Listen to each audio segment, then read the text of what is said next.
Hello, welcome all to Anudeep, your study buddy. We are going to discuss about a topic, definite integration today. So let us understand few basics. When we are dealing with the definite integral, you can identify it by having the limits over the integral sign. Like you see on the screen, integral a to b fx dx is a definite integral. So you get a definite value when you evaluate the integral because you have to apply the limits after solving the given integral.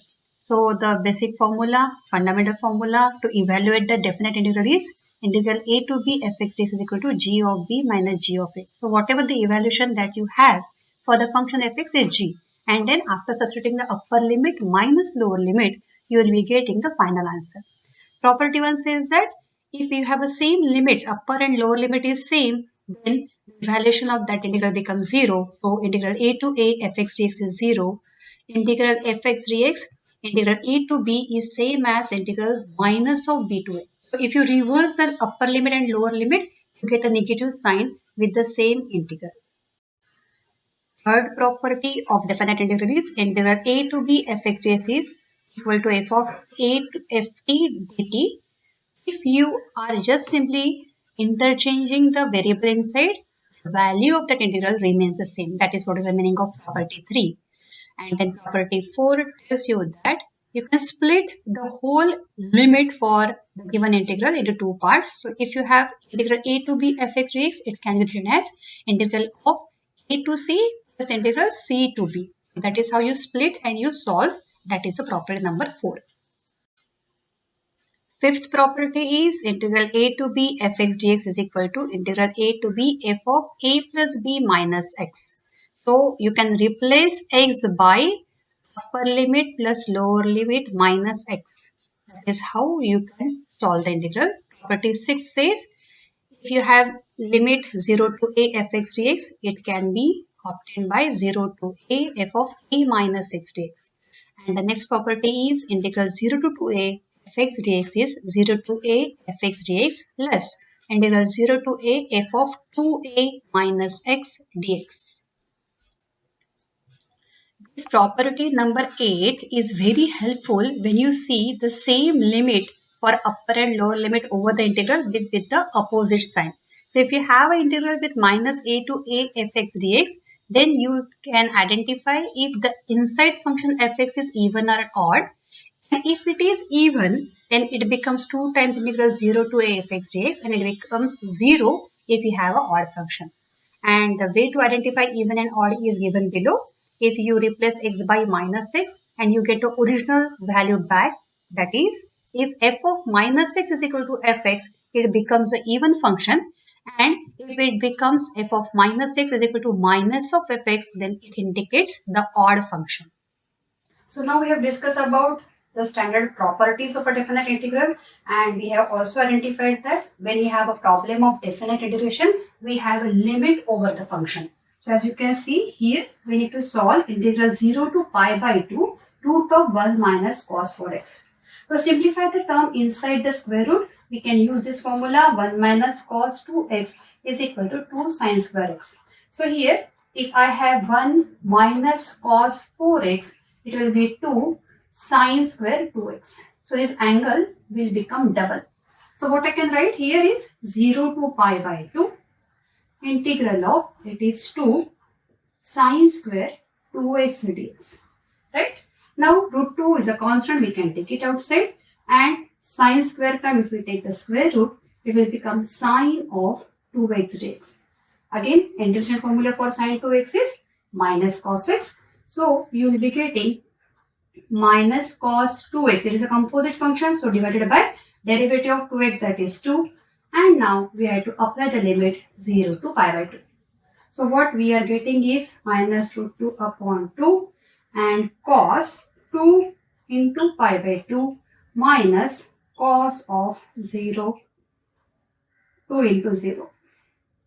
I am just applying the limit. So what I am getting is minus root 2 upon 2. Here it is cos pi and minus cos 0.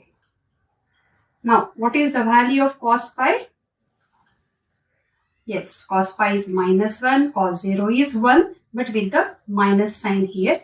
So what I am getting here, it is equal to minus root 2 upon 2, and inside the bracket we have minus 2. So 2 will get cancelled and it will be root 2 positive. That is what is the answer. Now let us simplify the second problem. Here you have given integral 0 to pi by 2 1 over 1 plus cube root of tan x dx.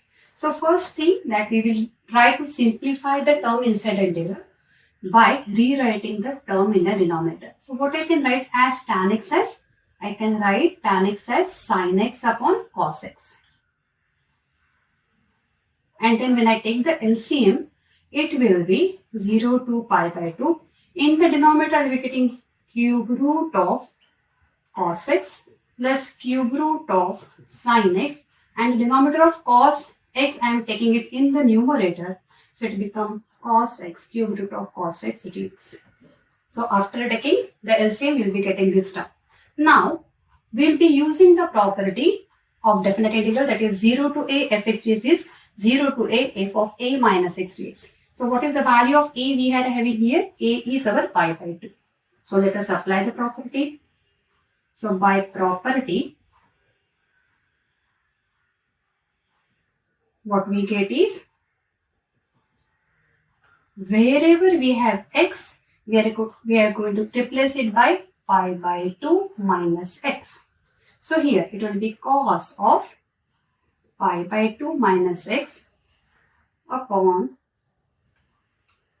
cos of pi by 2 minus x plus sine of pi by 2 minus x dx.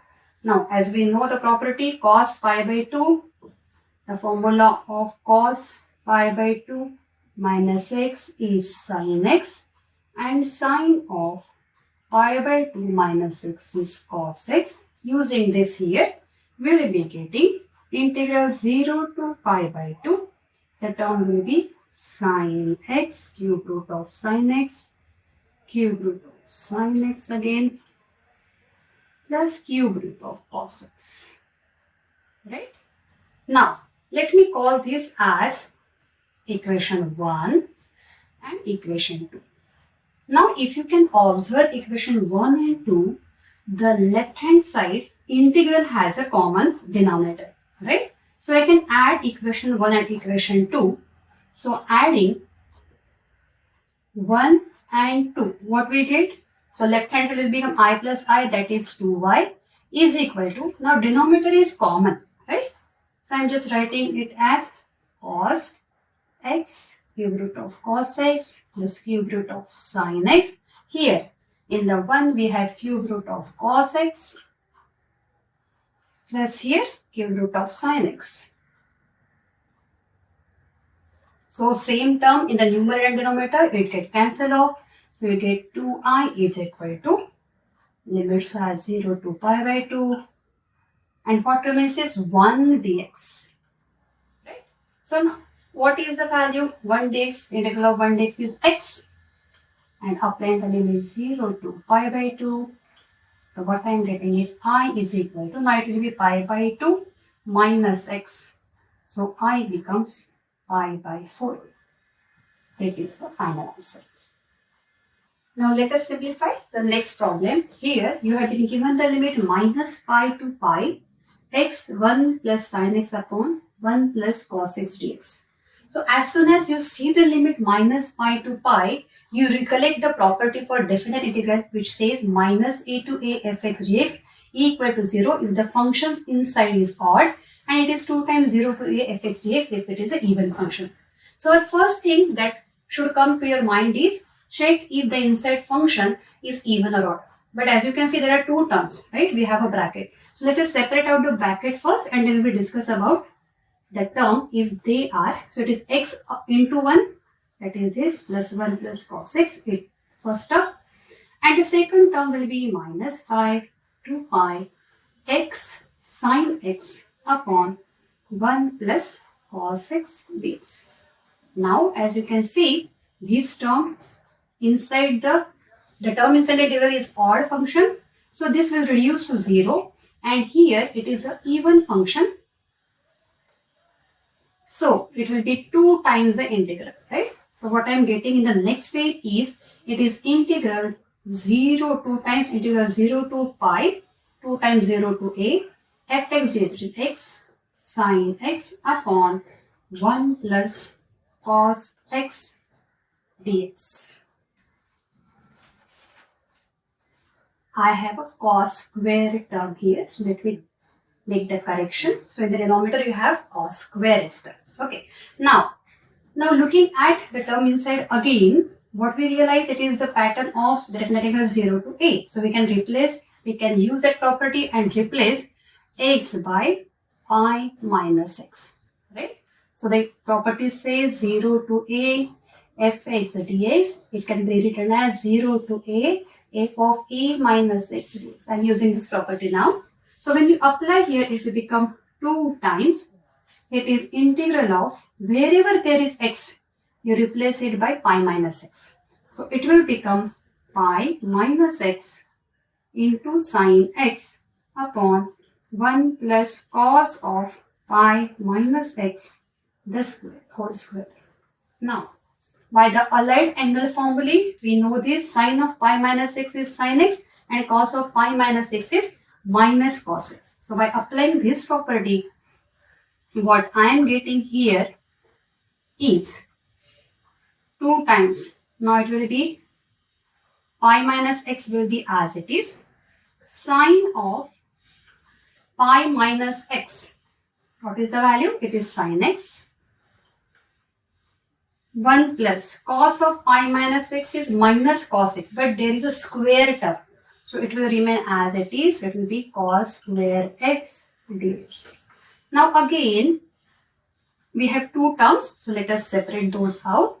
So it will be 2 and inside we have 1 term for pi into and then x into sin x into. So we have integral of pi into sin x upon 1 plus cos square x dx, and second term will be minus x into sin x upon 1 plus cos square x.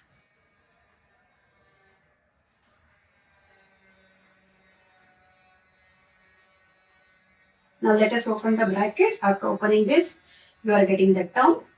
So if I can observe this term, I can just relate. If I call this equation as 1, where I have I is equal to 2 times, again it is 2 times integral of x sin x upon 1 plus cos x. So I can very well replace this term by I. So what I am getting is I is equal to 2 pi, I am taking it outside. What I am getting is sin x upon 1 plus cos square x dx minus I. Now I am taking I on the other side.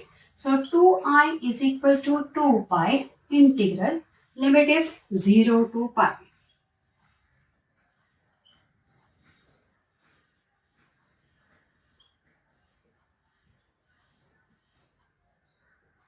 It will be sin x upon 1 plus cos square x dx.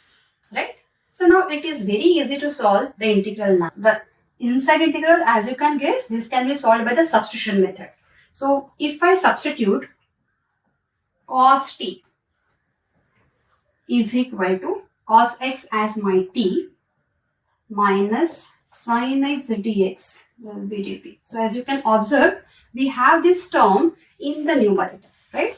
So by applying the substitution method, and again for the new variable t, we need to calculate the new limits. Old variable was t, new is t, upper limit for x is, so this is lower limit, upper limit, it is 0 to pi, and when you calculate it becomes 1 to minus 1.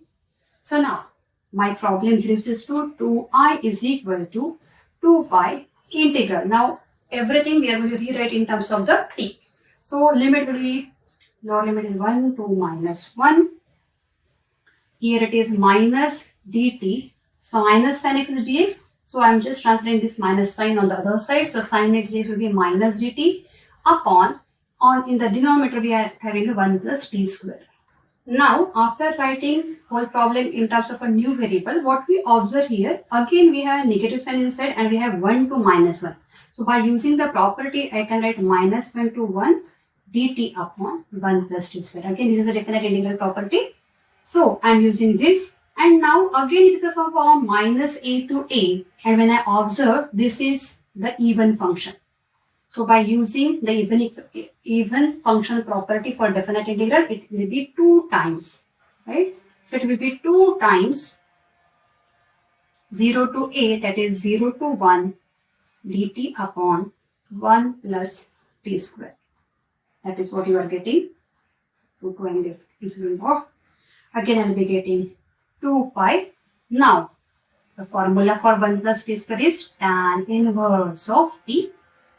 And applying the limit 0 to 1, what I get is 2 pi tan inverse of 1 minus tan inverse of 0. That gives me tan inverse of 1 is pi by 4.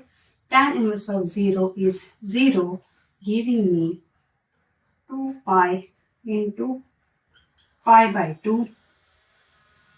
So the answer is pi by 4, sorry. The answer is pi square by 2. That is the final answer. Solve the following integrals and do write your answers in the comment box. So today we have discussed about the problems on definite integral. I hope it is very much clear to you how to identify which property should be applied, and then using that property how the integral simplifies. And also it is recommended that you should learn by heart the formulas for allied angle, multiple angle, that will help you to simplify the problem easily. So there are few problems given at the end of this video. Do solve them, write your answers in the comment box. And if you find this video helpful, please subscribe, like and share. See you very soon. Thank you.